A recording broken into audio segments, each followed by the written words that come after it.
புதுச்சேரியில் நடைபெற்ற போலி மருந்து முறைகேடு விவகாரத்தில் அரசு உரிய நடவடிக்கை எடுக்க தவறினால் அரசை கலைத்துவிட்டு கவர்னர் ஆட்சியை அமல்படுத்த வேண்டும் என லட்சிய ஜனநாயக கட்சித் தலைவர் ஜோஸ் சார்லஸ் மார்டின் தெரிவித்துள்ளார்.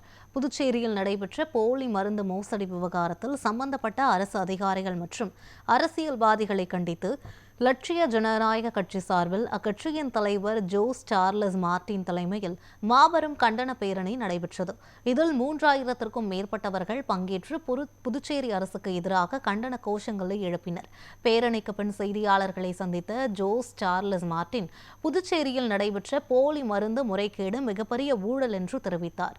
மேலும் இந்த முறைகேட்டை சிபிஐ, அமலாக்கத்துறை மற்றும் ஓய்வு பெற்ற நீதிபதி தலைமையிலான விசாரணை குழுவுக்கு ஒப்படைத்து முழுமையான மற்றும் வெளிப்படையான விசாரணை நடத்த வேண்டும் என அவர் வலியுறுத்தினார்.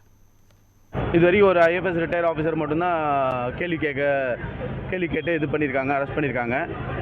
இதுக்குள்ளே ஒரு பெரிய ஒரு காட்டல் இருக்காங்க. எல்லா அரசியல்வாதிகளும் இதில் முக்கியமான நபர்களும் இருக்காங்கன்னு சொல்லி நிறைய செய்திகள் வெளிவருது.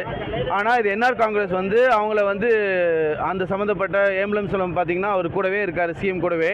இந்த மாதிரி ஊழல் பண்ண ராஜா ஃபினான்ஸ் மினிஸ்டர் கிட்ட வரைக்கும் கூட்டிகிட்டு போயிருக்காரு. அவருக்கு லோன் வாங்கி தர அளவுக்கு பேசியிருக்காரு. இவ்வளோ க்ளோஸாக இருந்தவர் எப்படி அவர்லாம் இதுவரை விசாரணைக்கே கூப்பிடல. அதே மாதிரி அக்கா சுந்தரம்ங்கிறவர் தான் இந்த மாதிரி டீலிங் கமிஷன்லாம் நிறையா பண்ணி கொடுத்துட்ருக்காரு. ஆனால் இவர் பேர்லாம் வெளியே வரதில்லை. இந்த ஊழலில் வெளியே கொண்டு வந்து மக்களோட உயிரில் விளையாண்ட இந்த அரசு பதில் சொல்லி ஆகணும். எதை கேட்டாலுமே பதில் சொல்கிறதில்ல. சிஎம் ஒரு அலட்சியமாக எடுத்துக்கிறாங்க. இது மக்களோட வாழ்வு. இதை கடுமையாக நாங்கள் கண்டிக்கிறோம். இதை நாங்கள் இந்த போராட்டம் சும்மா ட்ரெய்லர் தான். இதுக்கு மேலே அவங்க உரிய நடவடிக்கை எதுவும் எடுக்கலைன்னா இந்த ஆட்சியை கலைக்கணுங்கிறதுல நாங்கள் உறுதியாக நின்று கண்டிப்பாக இந்த ஆட்சியை கலைச்சி ஒரு கவர்னர் ஆட்சியாவது கொண்டு இது ஊழலை ஒரு டிரான்ஸ்பரண்டான ஒரு இன்வெஸ்டிகேஷன் நடக்கணுங்கிறது தான் எங்களோட ஒரே குறிக்கோள்.